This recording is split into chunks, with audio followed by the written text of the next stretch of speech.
Ramadan tahun ini, Yogyakarta lebih sepi dari perkiraan saya. Langit masih biru, angin masih berhembus sepoi-sepoi melewati teras kayu tua. Tapi di hatiku, ada kehampaan yang semakin besar, sunyi dan lebih dingin dari malam tanpa bulan. Saya Lestari. Bertahun-tahun yang lalu, saya adalah seorang dosen kebudayaan yang bersemangat menceritakan kisah cinta legendaris di kuil-kuil kuno. Namun setelah melahirkan putriku, aku memilih untuk mundur dan menjadi garda belakang bagi suamiku, Raka, pria yang pernah kuyakini sebagai tempat paling damai dalam hidupku. Rumah yang kami tinggali terletak di tengah gang kecil, di mana suara lonceng kuil dan doa gereja bercampur dengan ritme kehidupan sehari-hari. Saya masih memasak, masih tertawa, masih menjemput putri saya yang berusia 5 tahun, Indira kecil, dari kelas, masih membuatkan teh untuk ibu saya setiap pagi. Dilihat dari luar, hidupku tampak damai. Tapi ada celah loh, yang tidak langsung terlihat. Dimulai dari hal yang sangat kecil. Seperti biasanya Raka pulang nanti. Awalnya karena proyek baru di museum, kemudian menjadi pertemuan tak terjadwal. Alasannya semakin masuk akal, namun juga semakin aneh. Dia berbicara lebih sedikit, kurangi tertawa, dan saya mulai mendapati diri saya lebih sering makan sendirian daripada makan bersama. Aku mencoba memahami, mencoba menyalahkan diriku sendiri. Mungkin saya terlalu lelah, terlalu sibuk dengan anak-anak, atau kurang menarik. Tapi kemudian saya tiba-tiba menyadari, orang tidak pergi karena Anda tidak cukup baik. Mereka pergi karena memilih arah yang berbeda tanpa memberitahu Anda. Sore harinya, aku duduk di teras sambil memandangi bulan yang bersembunyi di balik awan. Saya mendengarkan suara angin melewati hutan. Kedengarannya familiar, tapi kenapa malam ini terdengar sangat sedih? Indira tertidur sambil memegangi boneka kelinci tua. Nah, bagi saya gelisah, bukan karena saya khawatir, tetapi karena sesuatu dalam diri saya telah mencapai titik di mana saya tidak dapat mengabaikannya lagi. Saya tidak marah, jangan menangis, hanya terasa kosong. Dan terkadang kekosongan itulah yang membunyikan bel paling keras. Dikatakan sudah waktunya bagi saya untuk melihat kembali diri saya sendiri. Letakkan tangan Anda di dada dan tanyakan, apakah saya masih baik-baik saja? Jika Anda pernah merasakan hal yang sama, jangan terlalu cepat mengabaikannya. Terkadang, kita begitu sibuk menjaga kedamaian di luar sehingga kita lupa mendengarkan panggilan dari dalam. Dan tahukah Anda, sekalipun tidak ada yang melihat, tidak ada yang bertanya, Anda tetap berhak memperlambat langkah dan memeluk diri sendiri dengan lembut. Karena kamu juga berhak untuk diperhatikan dan dicintai, pertama-tama dari dirimu sendiri.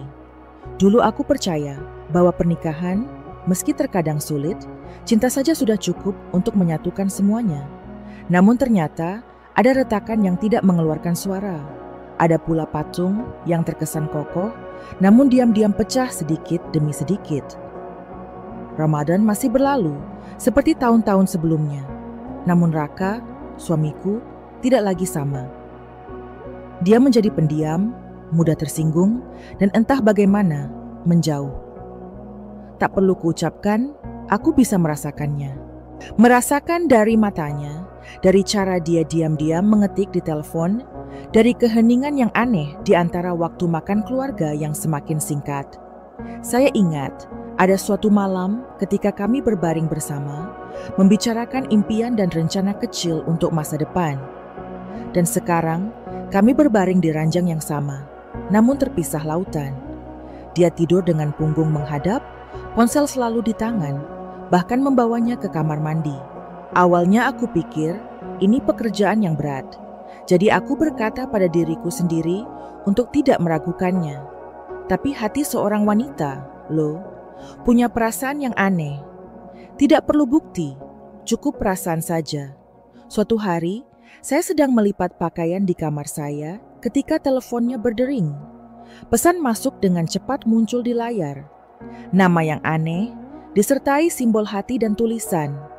Ini akan dilakukan sore ini, oke? Aku merasa hatiku sedang diremas dengan lembut oleh seseorang. Kun tidak kau sakit, hanya ada dingin. Dingin sampai ke intinya. Saya tidak membuat keributan, diam-diam masukkan pakaian itu ke dalam lemari dan berjalan keluar, berpura-pura tidak terjadi apa-apa. Namun sejak hari itu, saya mulai mengamati lebih dekat. Cara dia tersenyum saat menerima pesan teks, caranya buka puasa bareng kantor, tapi tak pernah kirim foto, tak lagi pamer lawakan seperti dulu. Aku memperhatikan bau parfum aneh di bajunya, bau yang belum pernah kubelikan untuknya sebelumnya. Saya mulai oplos sama bagaimana untuk tetap diam, bukan karena takut, tapi karena aku belum siap menghadapi apa yang samar-samar aku pahami.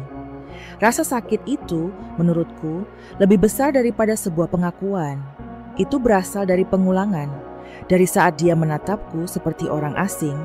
Dari malam hari, aku menunggu makan malam sendirian, sementara dia sibuk rapat. Cerita ini aku ceritakan pada Sekar, teman dekatku semasa kuliah. Dia bekerja sebagai pemandu wisata, memiliki kepribadian yang lugas dan sangat canggih. Duduk di kedai kopi yang familiar, aku baru saja menyentuh secangkir teh panas ketika Sekar langsung berkata, "Kamu kelihatannya capek, Les. Ada apa?" Saya terdiam untuk waktu yang lama. Kemudian untuk pertama kalinya dalam sebulan, saya menghela nafas dan mengatakan yang sebenarnya.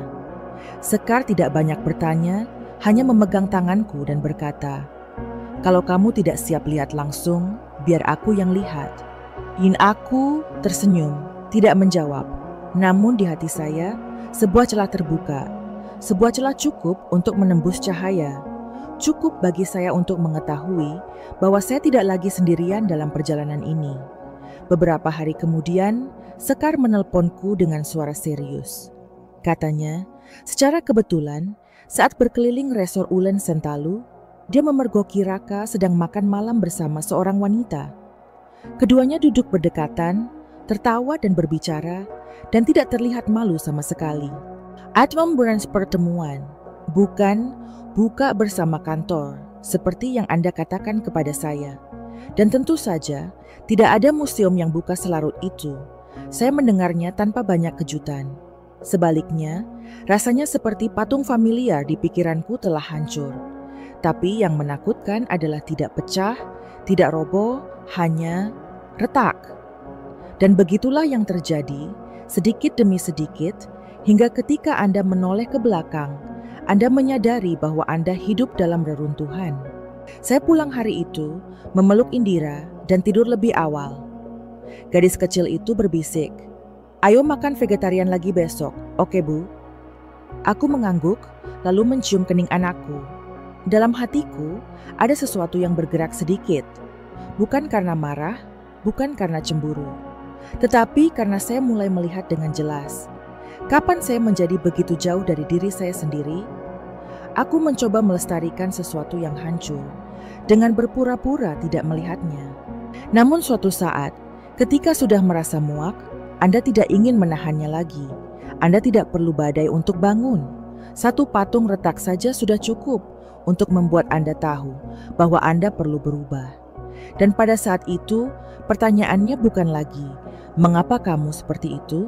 melainkan, "Apa yang akan saya lakukan untuk melindungi diri saya dan putri saya?" Jawabannya tidak serta-merta datang. Tapi malam itu, aku duduk lama sekali di lantai kayu, menulis beberapa baris di buku catatan tua. Jika sebuah patung retak, jangan mencoba menambalnya dengan harapan. Gunakan pecahan itu untuk mulai membentuk bentuk yang berbeda. Jadilah dirimu sendiri, lebih cantik, lebih kuat. Dan saat itulah saya tahu, perjalanan sebenarnya baru saja dimulai. Malam itu, langit Yogyakarta cerah. Bulan purnama melayang di langit gelap bagai saksi bisu. Aku duduk di anak tangga beranda, punggungku bersandar pada pintu kayu tua. Tanganku memegang secangkir teh jahe yang masih mengepul. Tidak ada lagi air mata, tidak ada lagi kemarahan. Hanya keheningan yang aneh, seolah-olah pikiranku akhirnya menerima kenyataan yang selama ini hatiku hindari. Raka sedang tidur di kamar. Indira pun tidur nyenyak sambil menggendong erat boneka kelinci itu di pelukannya seperti biasa. Seluruh rumah sunyi, tetapi di dalam diriku berbeda. Gelombang sunyi meningkat. Bukan untuk memberontak, bukan untuk membalas dendam, tapi untuk menemukan jalanmu sendiri.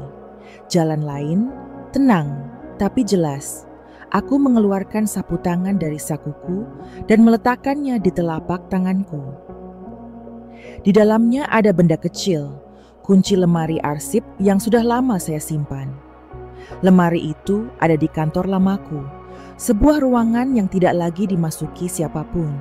Aku melompat, berjalan pelan ke arahnya, tanpa menyalakan lampu. Cahaya bulan cukup terang bagi saya untuk melihat apa yang perlu saya lihat. Saya membuka lemari, mengeluarkan buku catatan tua dan kotak timah kecil. Di dalam kotak itu ada beberapa salinan dokumen penting, beberapa buku tabungan, kontrak rumah, dan kartu bank sekunder yang saya simpan sejak saya bekerja.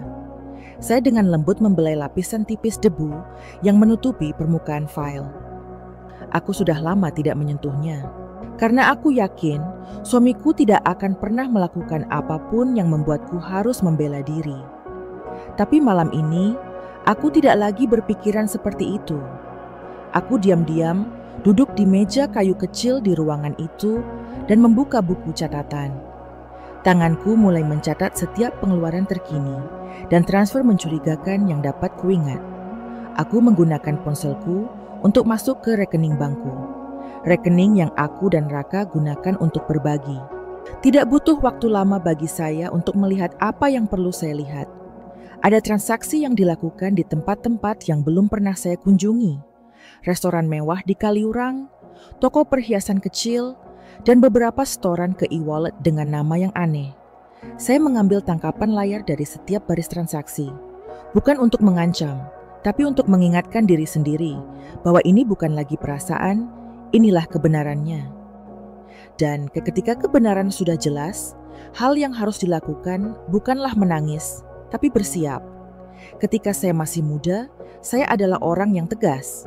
Saya suka merencanakan dan menuliskan hal-hal yang ingin saya lakukan. Namun, sejak menikah, lambat laun saya mengesampingkan segalanya untuk mengutamakan suami dan anak. Saya pikir itu adalah cinta. Namun sebenarnya, mencintai bukan berarti meninggalkan diri sendiri.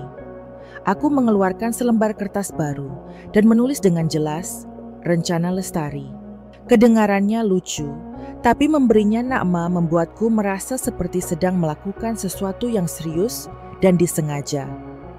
Saya menuliskan setiap langkah, setiap tindakan yang perlu dipersiapkan.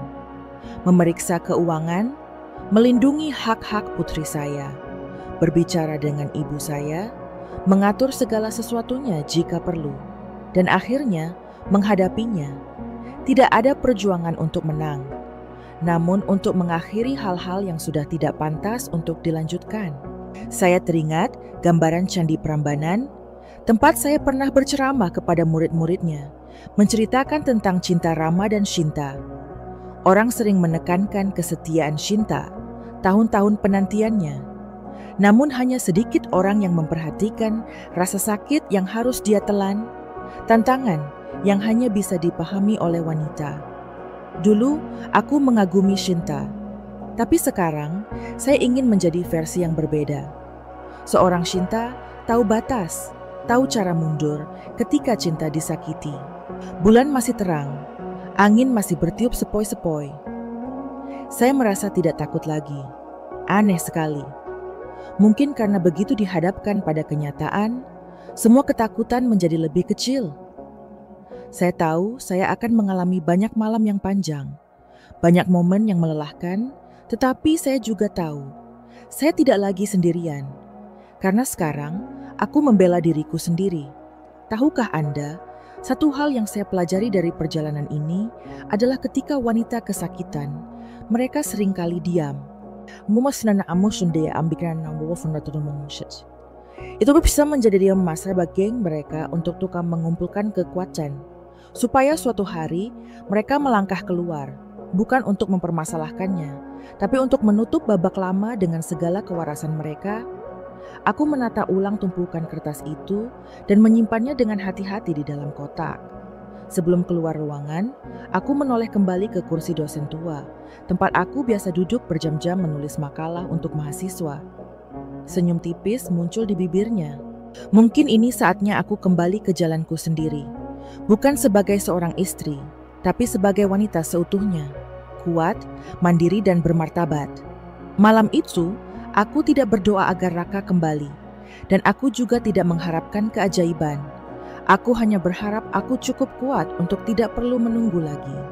Jadi kalau besok Indira besar dan bertanya padaku, "Bu, kenapa ibu pergi?" Saya dapat menjawab anak saya dengan tatapan lembut. Karena saya telah belajar mencintai diri sendiri, sama seperti saya mencintaimu. Dan saya yakin itulah hal paling benar yang bisa diajarkan seorang ibu kepada anak-anaknya. Aku masih ingat jelas saat aku berdiri di depan cermin, mengikatkan syalku untuk terakhir kalinya, menatap mataku dalam-dalam, lalu menghela nafas panjang. Dan itu bukan desaan kelelahan, tapi sebuah cara untuk menjaga diriku tetap teguh pada hari di mana aku tahu sesuatu akan berakhir dan sesuatu yang baru dimulai. Saya tidak pergi ke buka bersama untuk merasa iri, bukan untuk mempermasalahkannya.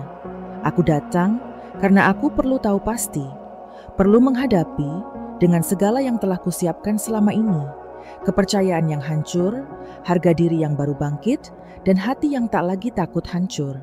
Sekar mengirimiku SMS tepat saat mobil berhenti di depan restoran.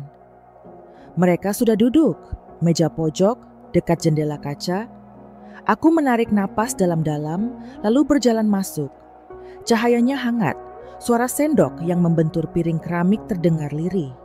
Segala sesuatu di restoran diatur untuk menciptakan perasaan tenang, kecuali pikiran saya yang berputar-putar.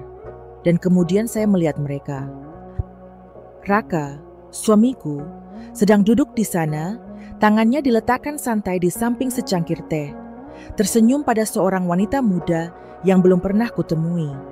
Di sebelahnya ada dua orang tua, mungkin orang tuanya. Pertemuan yang lengkap, hanya kehilangan satu hal, kejujuran. Saya berdiri di sana selama beberapa detik, seolah-olah seluruh ruangan sunyi menungguku untuk melangkah maju. Saya tidak berjalan terburu-buru. Aku berjalan perlahan, seolah setiap langkah adalah perpisahan. Dan kemudian, aku berdiri di samping meja, dengan tenang, tanpa satu suara pun. Keempat orang itu mengangkat kepala. Raka tercengang, matanya melebar karena terkejut. Gadis lainnya, kurasa Nadine, berhenti, tangannya cepat-cepat menjauh dari meja. Kedua orang dewasa itu saling berpandangan. Bingung, aku tersenyum, senyuman yang cukup sopan. Aku mengambil amplop dari tasku dan meletakkannya di tengah meja. Maaf, aku hanya mampir sebentar. Ada beberapa barang yang Raka lupa bawa. Suaraku datar, tidak bergetar. Raka hendak membuka mulutnya, tapi dengan lembut aku mengangkat tanganku untuk memberi isyarat. Jangan katakan apapun, kita semua tahu untuk apa aku datang. Aku menatap mata masing-masing orang, akhirnya berhenti pada Raka. Aku datang ke sini bukan untuk memintamu kembali. Aku datang ke sini bukan untuk mempermalukanmu.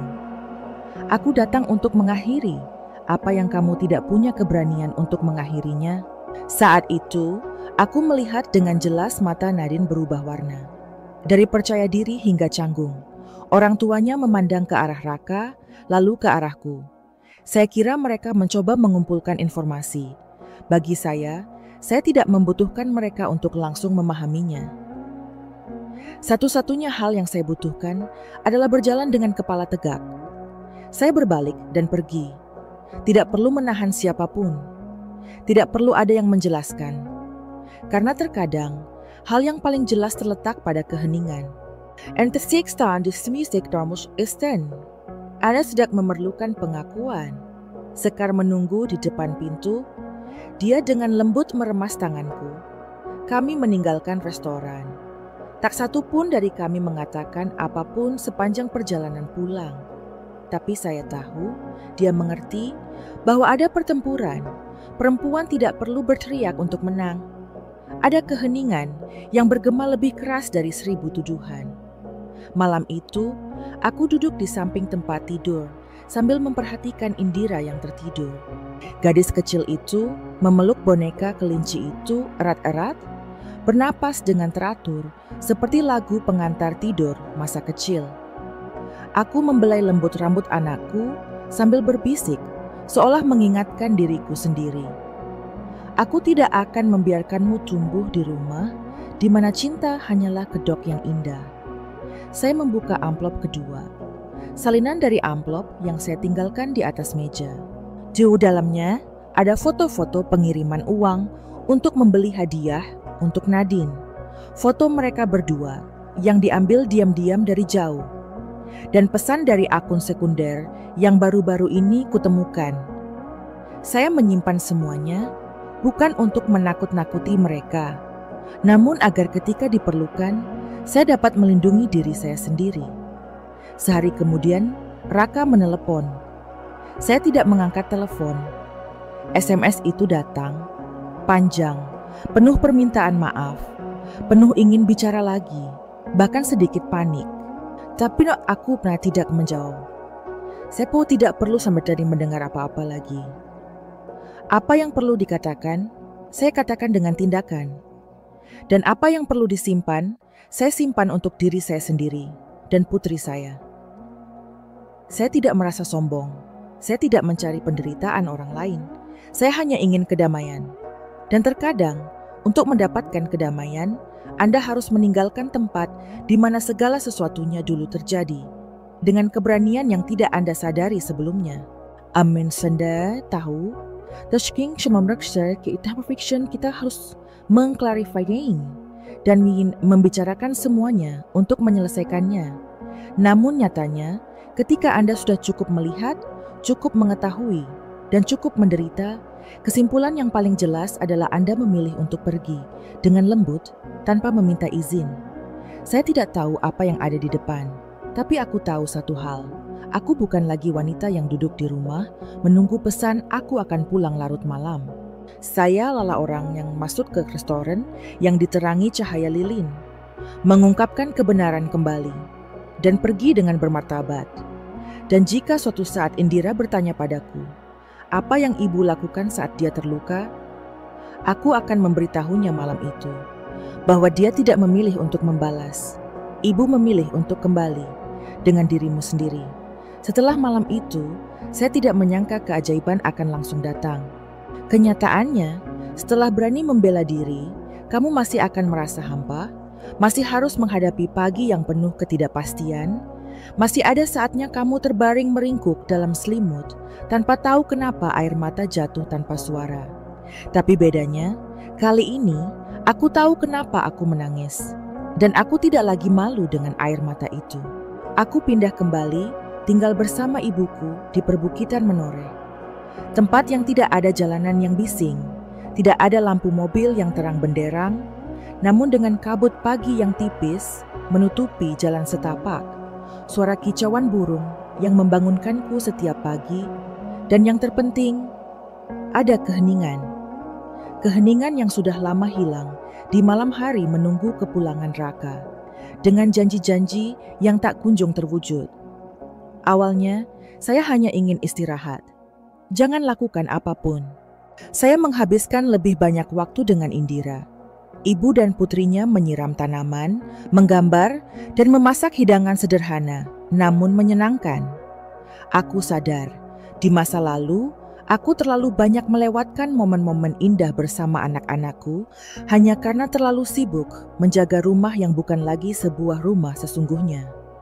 Suatu sore, Indira memelukku dan berkata, "Ibu sekarang lebih sering tersenyum." Kalimat sederhana itu membuatku tersedak. Ternyata anak-anak merasakan segalanya. Dan jangan juamu menjadi Al-Sanj untuk belajar move on. Saya mulai menulis lagi. Cerita-cerita kecil, pemikiran-pemikiran kecil, dan bahkan hal-hal yang aku tidak pernah cukup berani untuk mengatakannya. Saya membagikan beberapa kalimat dalam kelompok kecil wanita, tanpa diduga menerima banyak dorongan. beberapa orang mengirim pesan bahwa cerita saya membantu mereka menyadari bahwa mereka tidak sendirian. Beberapa orang berkata bahwa mereka juga berdiri di ambang pintu yang sama dengan saya. Dan berkat membaca apa yang saya tulis, mereka berani mengambil langkah lain. Saya bukan orang terkenal, saya juga tidak punya pengaruh besar. Namun saya menyadari, terkadang hanya satu orang yang angkat bicara sudah cukup untuk membuat orang lain merasa diperhatikan. Saya mulai berpikir untuk membuka kelas kecil, di mana anak-anak di desa bisa datang dan belajar menggambar membatik, menceritakan dongeng, dan yang paling penting, didengarkan. Ibu saya langsung mendukungnya. Dia berkata, "Kamu dulunya seorang guru, sekarang saatnya kamu kembali, tetapi dengan caramu sendiri." Kami memperbaiki halaman belakang, menyiapkan beberapa meja kayu, dan membuat papan tulis dari papan bekas. Saya matenda amdung banyak. Aunsyas anak-anak yang memangcen dan pergi sambil tersenyum. Lambat laun, kelas kecil, saya mulai membengkak. Tidak hanya anak-anak, tapi juga para ibu. Mereka datang, duduk bersama, berbicara. Dan aku paham, ternyata bukan hanya aku saja yang merasa sendirian. Suatu sore, saat hujan, saya duduk bersama seorang remaja putri. Ia mengaku pernah dikhianati oleh suaminya, namun tidak berani pergi karena merasa tidak bisa membesarkan anaknya sendirian. Dia menatap dengan mata terkejut. "Menurutku, kamu sangat kuat." Saya tersenyum dan berkata, "Tidak, saya juga lemah dan bingung.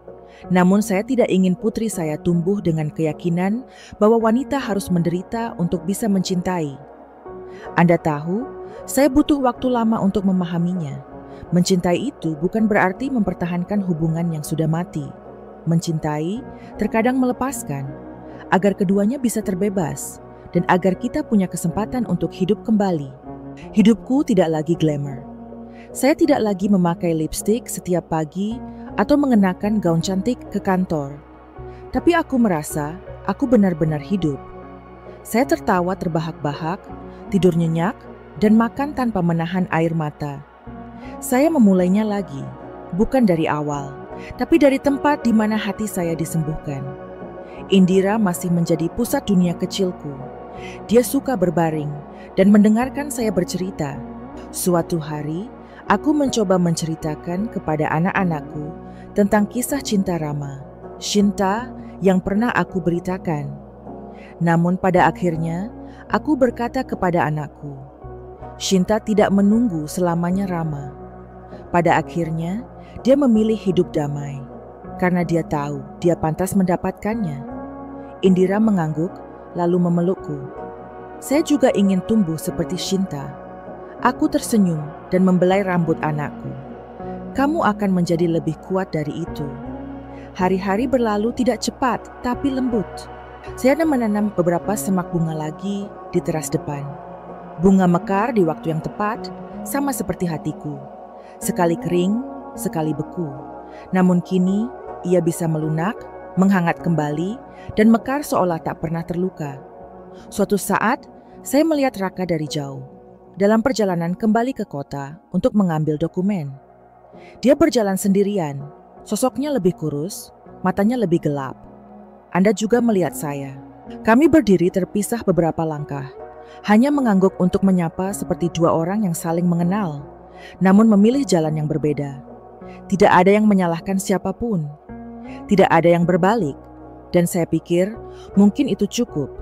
Aku tidak ingin melupakan masa lalu, aku hanya berharap aku cukup berani untuk tidak terkekang oleh masa lalu. Setiap wanita mempunyai batasnya, dan ketika kita mencapai batas itu, kita tidak lagi menjadi korban, tapi penulis ulang kehidupan kita. Jika Macamp Storms dalam perjalanan yang saya mudahkanku, bersinyalah di balik badai, selalu ada langit baru. Tidak selalu cerah, tetapi ini adalah langit Anda sendiri, tempat Anda dapat bernapas, hidup, dan menjadi diri sendiri sepenuhnya. Saya kembali ke Prambanan pada suatu pagi yang cerah. Bukan sebagai dosen, bukan untuk mengajar atau menceritakan kisah-kisah legenda kepada mahasiswa, melainkan sekadar mengajak anak-anak kelas cerita rakyat piknik. Anak-anak berkicau sambil berpegangan tangan, sambil memandangi menara batu kuno dengan mata terbelalak, seolah tersesat di dunia dongeng. Saya berdiri di belakang, diam-diam mengamati, tiba-tiba merasa seperti saya sekecil mereka, jernih dan polos.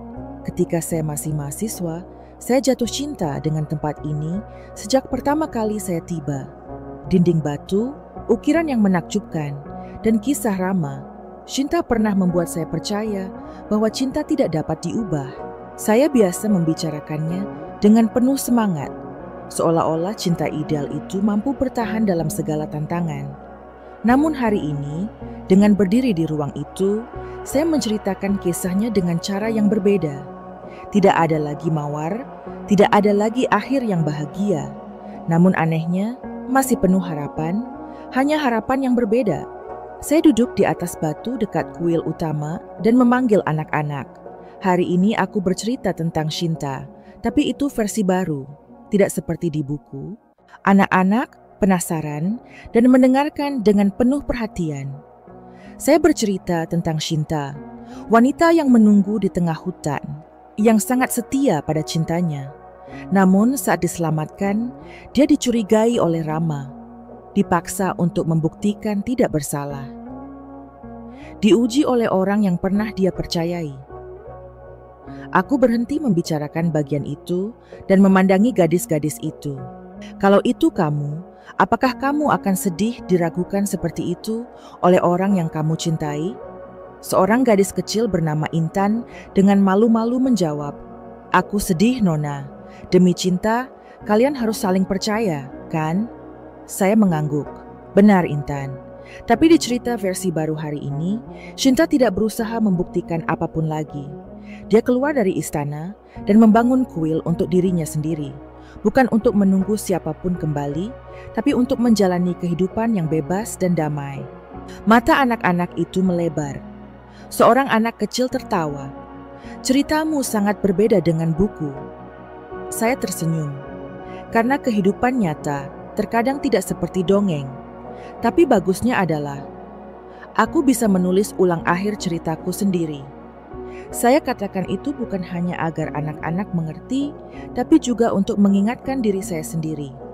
Karena Prambanan bukan lagi tempat yang saya gunakan untuk membayangkan cinta romantis. Ini telah menjadi simbol perjalanan kembali. Bukan kembali kepada seseorang, tetapi kembali kepada diri sendiri. Setelah piknik, ketika anak-anak pergi, saya tinggal lebih lama. Saya berjalan mengelilingi kuil, menyentuh batu-batu yang telah berubah warna seiring berjalannya waktu. Saya memejamkan mata, menarik napas dalam-dalam, dan berbisik pada diri sendiri. Terima kasih. Bukan terima kasih karena semuanya berjalan baik, tapi karena semua rasa sakit, keraguan, dan kehilangan. Nah, akhirnya membawa putuskan 10 ini. Lebih utuh, geng, lebih kuat. Dulu aku berpikir apa yang membuatku bahagia adalah dicintai dan diperhatikan. Tapi kemudian aku sadar, kebahagiaan sejati adalah ketika kamu tahu bagaimana cukup mencintai diri sendiri, hingga tidak lagi bergantung pada ada atau tidaknya seseorang. Saat aku berdiri sendiri, tapi tak merasa kesepian. Saat matahari mulai condong ke arah barat, sinar matahari menyinari setiap celah candi, menciptakan garis-garis cahaya berkilauan di lantai batu berwarna abu-abu. Aku berbalik, hatiku seringan angin. Tidak ada lagi beban, tidak ada lagi siksaan. Yang ada hanyalah kedamaian seseorang yang telah melewati badai dan bersyukur masih bisa menjadi dirinya sendiri, meski ia telah hancur. Sesampainya di rumah, saya membuka buku harian saya dan menulis beberapa baris terakhir dari perjalanan ini. Prambanan bukan lagi sebuah dongeng. Ini adalah tempat yang menandai hari di mana saya tidak menunggu siapapun lagi. Ini adalah tempat di mana saya memilih untuk menjalani versi berbeda dari diri saya, lebih berani, lebih bebas, dan lebih lengkap dari sebelumnya. Dan saya yakin siapapun dimanapun mereka berada bisa menemukan Prambanan miliknya sendiri. Sebuah ketumpan yang syak harus terdengar. Namun semua untuk membuatmu berhenti, menarik napas dalam-dalam, dan berkat pada diri sendiri. Aku sudah melangkah cukup jauh untuk mengetahuinya. Kembali pada diriku sendiri adalah hal yang paling berharga.